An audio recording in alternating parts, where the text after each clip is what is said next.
Good morning dear students. Welcome back in HWA current affairs classes. Current affairs की series में आज हम लोग पढ़ने वाले हैं 12 दिसंबर का इंपॉर्टेंट करंट अफेयर। जो भी बच्चे फर्स्ट टाइम देख रहे हैं वीडियो को लास्ट तक ज़रूर देखिएगा, क्योंकि वीडियो काफ़ी कम टाइम में होती है और लास्ट में मैं आपको प्रीवियस डे का रिवीजन भी कराता हूँ। तो बिना किसी टाइम वेस्ट के शुरू करते हैं आज का अपना मोस्ट इंपॉर्टेंट सेशन 12 दिसंबर इंपॉर्टेंट करंट अफेयर्स। पहला क्वेश्चन है आपके सामने, राजस्थान सरकार हर साल किस दिन प्रवासी राजस्थान दिवस मनाएगी। तो देखिए अभी ये हाल ही में घोषणा हुई है, इसीलिए क्वेश्चन मोस्ट इंपॉर्टेंट बन जाता है और राजस्थान वाले बच्चों के लिए तो मोस्ट इंपॉर्टेंट है। तो हर साल 10 दिसंबर को प्रवासी राजस्थान दिवस मनाया जाएगा। मुख्यमंत्री भजन लाल शर्मा जो कि राजस्थान के मुख्यमंत्री हैं, इन्होंने ये घोषणा की। बात करते हैं अभी हाल ही में 10 दिसंबर को जयपुर में आयोजित राजस्थान प्रवासी सम्मेलन में ये घोषणा हुई। बात हुई है राजस्थान की, तो राजस्थान के विषय में भी समझ लेते हैं। राजस्थान की कैपिटल है जयपुर, यहाँ के सीएम है भजनलाल शर्मा, गवर्नर हैं हरिभाऊ बागड़े। नेशनल पार्क और टाइगर रिजर्व की बात करें तो यहाँ रणथंभौर, सरिस्का, मरुभूमि, मुकुंदरा हिल्स, रामगढ़ विषधारी और धौलपुर करौली जैसे नेशनल पार्क और टाइगर रिजर्व है। ये था पहला क्वेश्चन। अब हम चलते हैं नेक्स्ट क्वेश्चन की तरफ। आ चुके हैं नेक्स्ट क्वेश्चन पे। अगला क्वेश्चन है, हाल ही में अंतर्राष्ट्रीय पर्वत दिवस कब मनाया गया है। तो अभी अंतर्राष्ट्रीय पर्वत दिवस मनाया गया है 11 दिसंबर को। क्यों मनाया जाता है? इंटरनेशनल माउंटेन डे क्यों मनाया जाता है? पर्यावरण में पहाड़ों के महत्व को बताने के लिए ये मनाया जाता है। और इस बार की थीम की बात करें तो थीम है एक स्थायी भविष्य के लिए पर्वतीय समाधान, नवाचार, अनुकूलन और युवा।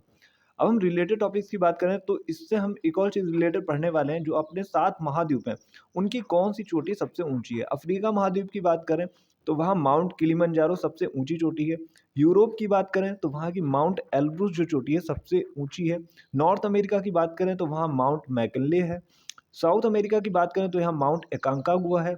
एशिया की बात करें तो सभी को पता है माउंट एवरेस्ट सबसे ऊंची चोटी है। अंटार्कटिका की बात करें तो यहाँ माउंट विंसन मैसिव सबसे ऊंची चोटी है। ऑस्ट्रेलिया की बात करें तो यहाँ है माउंट केजिस अस्कोप। अब हम चलते हैं थर्ड नंबर के क्वेश्चन की तरफ। अपना थर्ड नंबर का क्वेश्चन है, हाल ही में यूएनईपी ने किसे यूएनईपी अर्थ चैंपियन अवार्ड दिया है।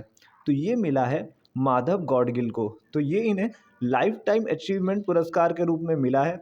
अर्थ चैंपियन अवार्ड की बात करें तो ये यूएनईपी का सर्वोच्च पर्यावरण पुरस्कार होता है। बात हुई है यूएनईपी की, तो इसके विषय में भी जानना बहुत ज़रूरी है।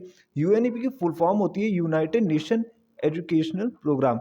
एजुकेशनल नहीं, यहाँ पे होता है environment programme. United Nation environment programme, इसकी स्थापना होती है 1972 स्टॉकहोम में। कुल सदस्य देश कितने? 193 हैं। मुख्यालय कहाँ है? मुख्यालय है नैरोबी, केन्या में। अब हम चलते हैं नेक्स्ट पेज की तरफ। तो हम लोग आ चुके हैं नेक्स्ट पेज पे। फोर्थ नंबर का क्वेश्चन है, हाल ही में 20वीं एशियाई महिला हैंडबॉल चैंपियनशिप किसने जीती है। तो अभी 20वीं एशियाई महिला हैंडबॉल चैंपियनशिप जीती है जापान ने, साउथ कोरिया को हरा दिया। अभी हमने इसके बारे में भी बात की थी कि ये कहाँ हो रहा है, लेकिन अभी इसका रिजल्ट भी आ चुका है कि फाइनली कौन चैंपियन बना है। तो जापान चैंपियन बना है फाइनल में साउथ कोरिया को हरा के। ये आप लोग याद रखिएगा। एशियन वुमेन्स हैंडबॉल चैंपियनशिप 2024 संस्करण कौन सा था? 20वां संस्करण था। प्लेस की बात करें यानी कि स्थान कौन सा था? इंदिरा गांधी इंडोर स्टेडियम, जो कि इंडोर स्टेडियम यहाँ पे लिखना था, मैं लिख देता हूँ, जो कि न्यू दिल्ली में है। अब इसी से रिलेटेड कुछ और पॉइंट डिस्कस कर लेते हैं कि आने वाली जो इंपॉर्टेंट खेल प्रतियोगिता हैं वो कहाँ होने वाली हैं। कई बार एग्जाम में पूछ लेता है। 2027 का फीफा वुमेन्स वर्ल्ड कप कहाँ होगा? तो ये होने वाला है ब्राजील में। ICC men's T20 world cup 2024 कहाँ हुआ है? तो ये हुआ है वेस्ट इंडीज और यूएसए में। और 38वां नेशनल गेम 2025 कहाँ होगा? ये 2024 में होने वाला था, लेकिन अभी कैंसिल करके 25 में शेड्यूल कर दिया गया है। कहाँ होगा? उत्तराखंड में। ये क्वेश्चन एग्जाम में आ सकता है। 34वां ग्रीष्मकालीन ओलंपिक 2028 में कहाँ होगा? Los Angeles. अभी 33वां पेरिस में हुआ, आप लोगों को पता होगा। 25वां शीतकालीन ओलंपिक 2026 कहाँ होगा? मिलान शहर है इटली का, वहाँ होने वाला है। 20वां एशियाई खेल 2026 कहाँ होने वाला है? जापान में होगा। 16वां हॉकी विश्व कप 2026 कहाँ होगा? बेल्जियम तथा नीदरलैंड में होने वाला है। तो ये थे इंपॉर्टेंट पॉइंट्स। अब हम चलते हैं अगले क्वेश्चन की तरफ। पांचवा क्वेश्चन है हमारा, हाल ही में महाराष्ट्र राज्य विधानसभा का अध्यक्ष कौन चुना गया है? तो ये बने हैं राहुल नार्वेकर। ये दोबारा से बने हैं और निर्विरोध बने हैं। बात हुई है महाराष्ट्र की। महाराष्ट्र की कैपिटल है मुंबई। यहाँ के चीफ मिनिस्टर हैं देवेंद्र फडणवीस और गवर्नर की बात करें तो वो हैं सीपी राधाकृष्णन। चलते हैं 6 नंबर के क्वेश्चन की तरफ। 6 नंबर का हमारा क्वेश्चन है, हाल ही में जारी QS world ranking, QS world university ranking sustainability 2025 में भारत में शीर्ष पर कौन रहा? तो भारत में रही है आईआईटी दिल्ली, और पूरे वर्ल्ड में बात करें तो दिल्ली का स्थान है 171वां। और टॉप पे बात करें तो टॉप पे है यूनिवर्सिटी ऑफ टोरंटो जो कि कनाडा की है। और इसी से रिलेटेड कुछ और चीज़ें डिस्कस कर लेते हैं, ये एग्जाम में आने वाली हैं। आईआईटी मद्रास, आईआईटी मद्रास अभी चर्चा में क्यों थी? क्योंकि इसमें भारत के बाहर पहला आईआईटी अपना खोला। कहाँ खोला? तंजानिया में। और उसकी हेड कौन बनी है? प्रीति अगलायम। ये आप लोग ज़रूर याद रखिएगा। अब बात करते हैं आईआईटी दिल्ली चर्चा में भी रहा क्योंकि इसने अबू धाबी में पहला अंतर्राष्ट्रीय परिसर का उद्घाटन किया है। तो ये दोनों पॉइंट भी मोस्ट इंपॉर्टेंट है।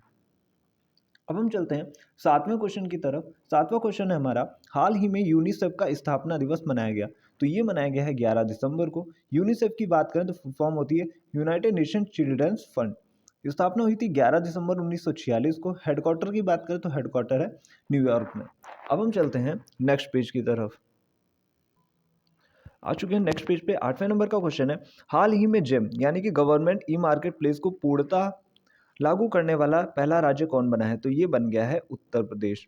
उत्तर प्रदेश की कैपिटल है लखनऊ। यहाँ के चीफ मिनिस्टर है योगी आदित्यनाथ। गवर्नर की बात करें तो गवर्नर है आनंदीबेन पटेल।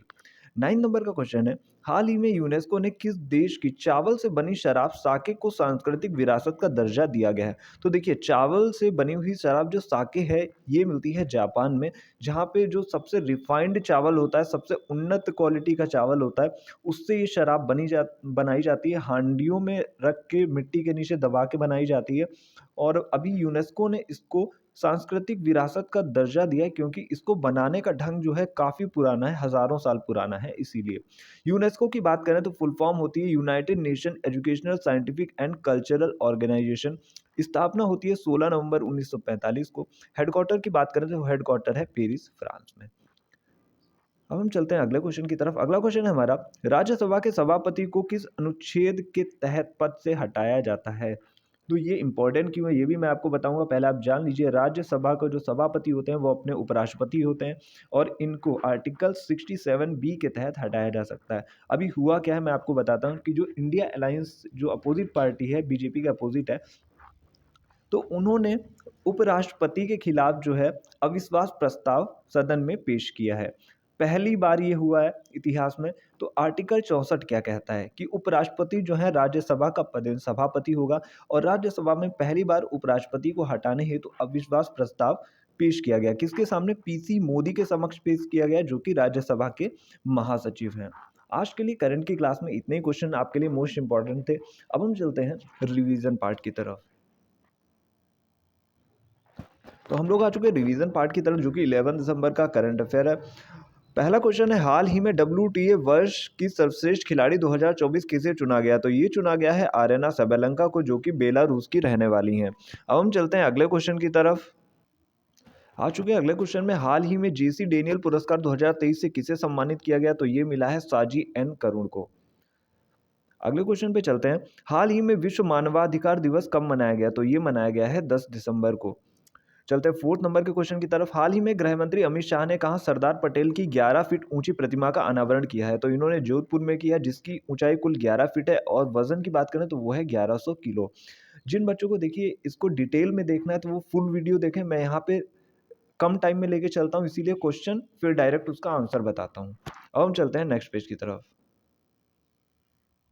आ चुके हैं नेक्स्ट पेज पे। 5वां क्वेश्चन है, हाल ही में एशिया पैसिफिक डीफ गेम्स 2024 कहाँ हुआ? तो ये हुआ है मलेशिया में। अगले क्वेश्चन पे चलते हैं, हाल ही में BCCI के कार्यवाहक सचिव बने हैं? तो ये बने हैं देवजीत सैंकिया। ये असम गुवाहाटी के रहने वाले हैं। अब हम चलते हैं अगले क्वेश्चन की तरफ। अगला क्वेश्चन है हमारा, हाल ही में 9 साल की उम्र में 66 साल के ग्रैंड मास्टर को हराने वाले पहले भारतीय बने हैं? तो ये बने हैं आरित कपिल। अब हम चलते हैं अगले पेज पे। आ चुके हैं नेक्स्ट पेज पे। 8वां क्वेश्चन है, हाल ही में किस देश के ज्वालामुखी माउंट कनलाओन में विस्फोट हुआ? तो ये फिलीपींस का ज्वालामुखी है, नेग्रोस द्वीप पर है, जहाँ पे ये विस्फोट हुआ है और वहाँ से 87,000 लोगों को विस्थापित किया गया है। नवे क्वेश्चन पे चलते हैं। नवा क्वेश्चन है, हाल ही में सटीक मौसम का अनुमान लगाने के लिए जेनकास्ट एआई मॉडल किसने लॉन्च किया है? तो ये लॉन्च किया है गूगल ने, और ये एआई ऐसा है जो कि 15 दिन पहले ही मौसम की जानकारी दे देगा। अगला क्वेश्चन, लास्ट क्वेश्चन है, 10वां क्वेश्चन, हाल ही में दिवंगत एमएस कृष्ण किस राज्य के पूर्व सीएम थे? इनका निधन हो चुका है, तो ये थे कर्नाटक के पूर्व सीएम। आज के लिए करंट अफेयर और रिवीजन में इतना ही। आई होप आपको क्लास इंटरेस्टिंग लगी होगी। अगर आपको क्लास इंटरेस्टिंग लगी हो, जो बच्चे लास्ट तक देख रहे हैं, कमेंट ज़रूर करके जाइएगा। अगर कुछ इसमें ऐड ऑन करना हो या फिर कोई कमी हो, वो भी ज़रूर बताइएगा। हम नेक्स्ट टाइम से और भी अच्छा करने की कोशिश करेंगे, क्योंकि आपके कमेंट्स से, लाइक, शेयर और सब्सक्राइब से हमको मोटिवेशन मिलता है, और हम कम टाइम में अच्छा कंटेंट आपको ऐसे ही देते रहेंगे। तो आज के लिए इतना ही। Thank you. मिलते हैं next day next important current affairs के साथ।